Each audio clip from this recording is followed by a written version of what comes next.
Hey everybody, welcome back. I hope you're all doing great. I've been really excited for today's video for a while. I've been finishing up some books recently, and this one's going to focus specifically on some books that are coming out very soon. Namely, That's All I Know by Elisa Levi from Grey Wolf on the 20th of May, as well as the reason I formulated this video the way I did is because I just started this collection of short stories, Good and Evil by Samanta Schweblin, and that comes out not until September. So I've only read the first one, but it was so good I wanted to talk about it today, and I guess I'll progressively read them and talk more about them as we get closer to September. Firstly, I do want to say that Ricky Fain's Devil Three Times is out as of yesterday, so go get that. Go watch the interview with him if you haven't. But this book is so good, if you can't tell. I have begun to accumulate them. We had a book launch here in Madison yesterday. I'm so happy to have been a small part of the early press for that book. It really was a blast. And there will be a kind of bigger review in my Substack for that, probably sometime next week or the week after. I did publish a little thing on rereading Normal People. God, this sun is... I don't know how this is looking, but whatever. I did publish a little Normal People essay about something I called character-driven problem exposure. So I had fun writing that. Go check that out if you want. But yes, I wanted to talk about these two books, namely this one. I have two books coming out from Grey Wolf. I'm probably even more excited for this. This is called I Gave You Eyes and You Look Towards Darkness by Irene Sola. This is translated as well from the Catalan. I think that's how you say it. It takes place in the Catalonia mountain range, so that makes sense. But these are all kind of strange, unique books in translation, which is some of my favorite stuff to read, obviously. I'm always fascinated by two people working on this book, especially people who, I believe, all of these people work with she definitely does.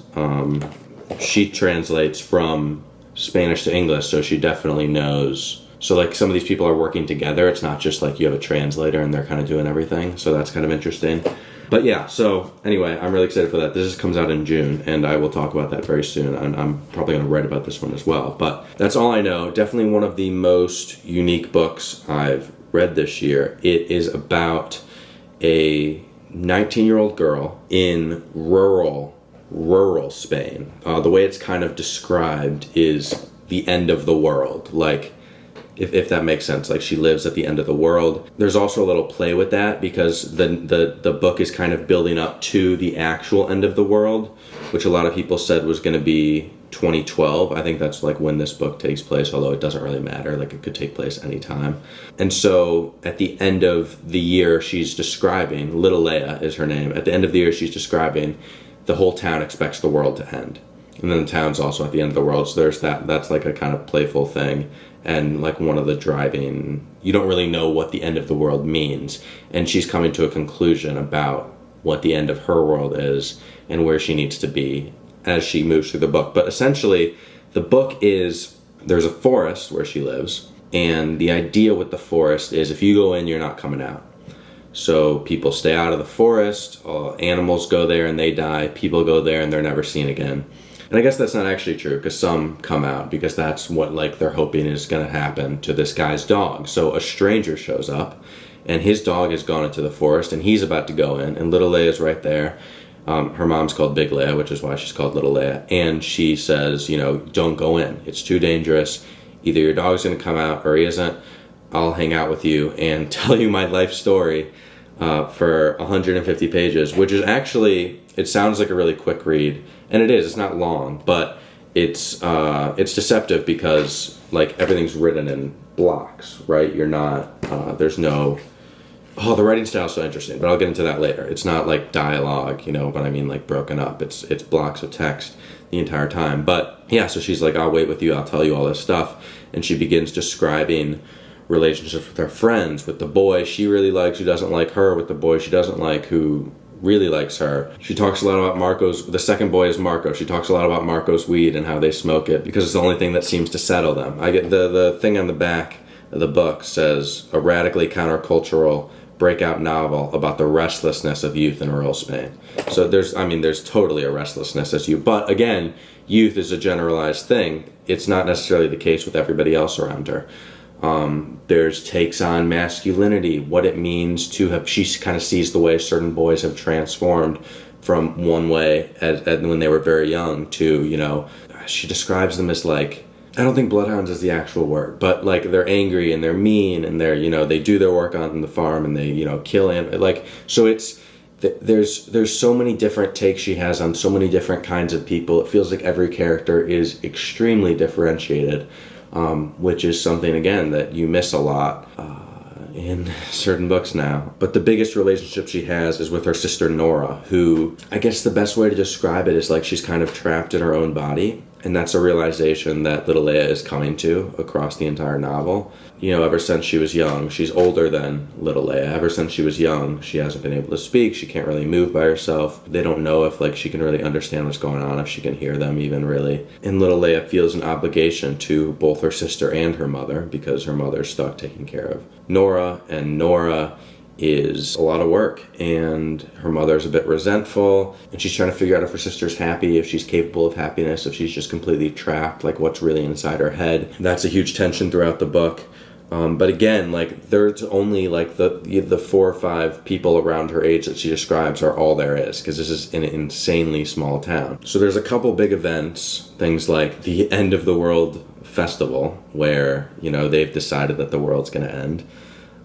There's things like the burning in her gut is a big thing, because she really feels the entire time that she's talking, she references burning in her gut a lot of times. And each time it might be a different thing, but it's kind of driving her to do the same thing, which is go to the city by the sea, as they say, to just get out of there. And there's some interesting anecdotes about people who have left and weren't welcome back, kind of this animosity in the town. But again, everything is just, it really is so oral. Everything is told, you know, like your grandmother is telling you a story, and everything is told like you're hearing a story from your grandmother. And it's one of those storytellers who just keeps you hooked because you're so connected throughout by these little things.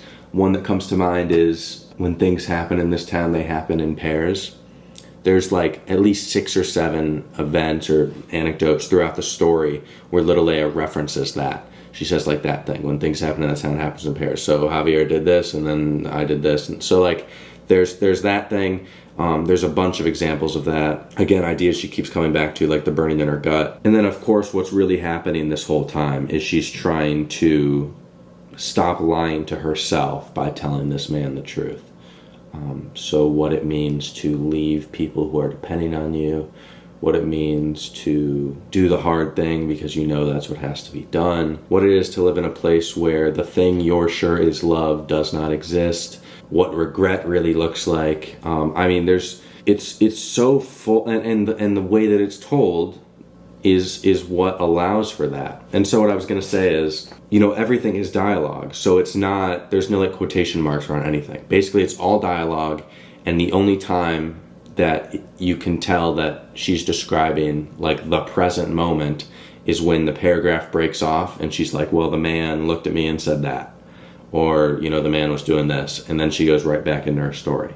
So it's pretty incredible. And the ending, as much as I felt like I knew what like the very last couple lines were going to be, like how it was going to end, you know, either they were going to give up on the dog or the dog was going to come back or whatever, but that isn't the point. The ending was so killer, and I don't even usually care about endings that much. Like, it's not, most of the novels I read aren't that plot heavy, it feels like, or like they're not, it's not about what happens at the end. It's not like a rom-com, you know what I mean? That kind of thing. And neither is this. It's not about what happens at the end, but the way that she pulled off the ending was beautifully done. So I guess I wanted to read a little passage from this. I have way too much marked, so I'll just stop at some point.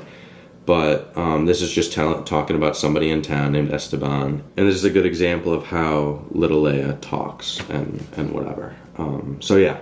Esteban, the man who killed my dog, was known in town as the most fearful man in the world. And that, sir, goes back to when he was married and had a son. A son who'd now be a little younger than my parents. What happened was that Amparo, his wife, decided to pull out some plants that were growing on the house front because Esteban said that those creepers were so dark they were giving him nightmares.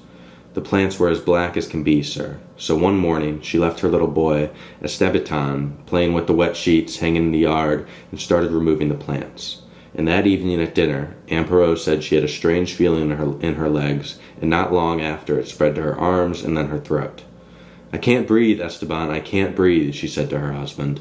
But Esteban didn't even have time to ask what was wrong before she dropped dead on the floor, and Esteban started playing with his mother's skirts. Esteban was so paralyzed by fear that he couldn't even touch his wife. And for many minutes, he was kind of stupefied, rooted to the spot, his eyes wide as saucers, fear filling every inch of his body, until a neighbor came to the door and saw Aunt Perot with her face all red and her hands all green. Green as death, sir. She was taken away, and later some men from the city by the sea turned up in town to remove all the plants of that black color, which it seems make people drop dead in a matter of hours. But in fact, they couldn't find hide nor hair of the creeper on any of the other houses.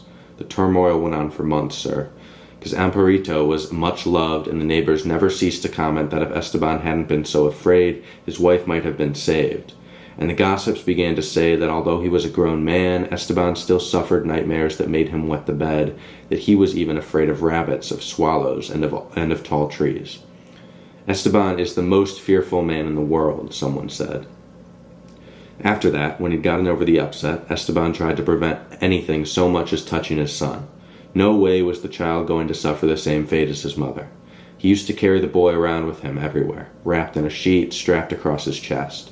His plan was to track down the thing that had killed his wife, so, with the child on his chest, he prowled around the edge of the forest, his eyes on the ground, because he was convinced that the poison came from the woodlands, and whenever he saw some new plant with a strange color that seemed to grow differently from the others, or had leaves pointing in the direction of his house, he shot it with his new rifle, making Esteban cry.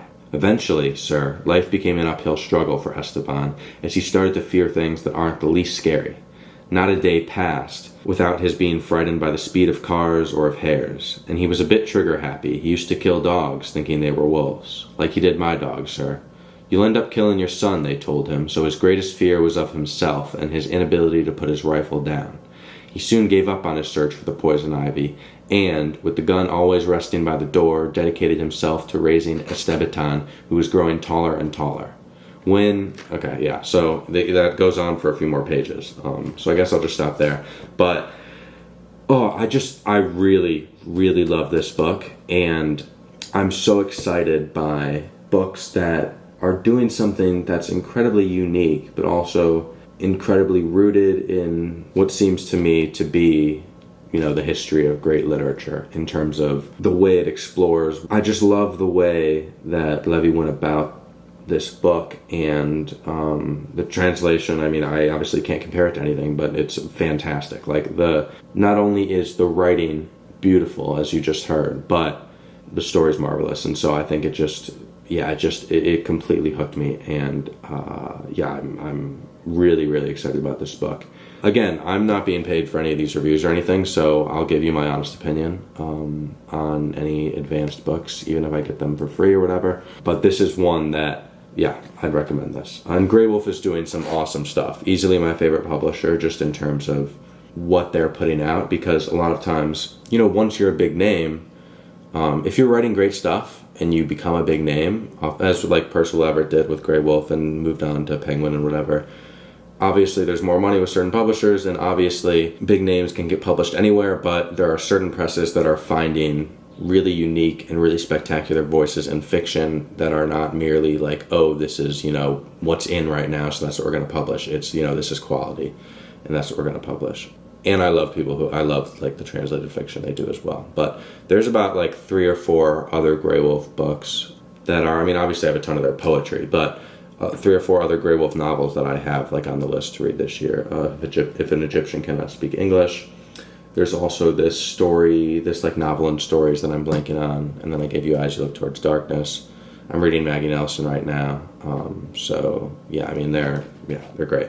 And then lastly, I want to talk about Good and Evil. I am going to spoil this story because I need to say this to somebody. I need to process this. This first story, Welcome to the Club. I guess I'll say I've never read Samanta Schweblin, but she is a big name. She's won a lot of awards. She's not somebody I hear talked about a lot, but the style of her stories as they were described really sounded appealing to me because they're rooted in realism, but they're kind of dreadful, if that makes sense. Like they're really rooted in fear and dread. And yeah, 6 lucid, strange, and supple stories to lure us into the shadows that we may confront the monsters of everyday life ourselves. Yeah, I mean, I was just really excited about this. And yeah, so let's talk about the first story, which is the only one I've read, obviously. But it is called Welcome to the Club. And we start, and at first I was really... It's interesting because this is the way I'm trying to write the novel I'm working on right now. So for me to say like, oh, I didn't like it, and then be like, well, I really like writing that way. It's, I guess it's the sense that like in the first 2 pages I was lost and I was like uncomfortable with that. But then immediately, like now I'm like, it couldn't be written any other way, and it was perfect. So I really like the disorienting aspect. I am going to spoil this. Here's the plan. You can turn this off now and take my word for it that you're going to like this. Or I will spoil the story, and then if you read the book, by the time it comes out, you'll have forgotten what I said, and then you'll redo it and you come back to the video and whatever. So I'm just going to spoil this first story, and then once I finish the collection, I'll talk about the collection more as a whole.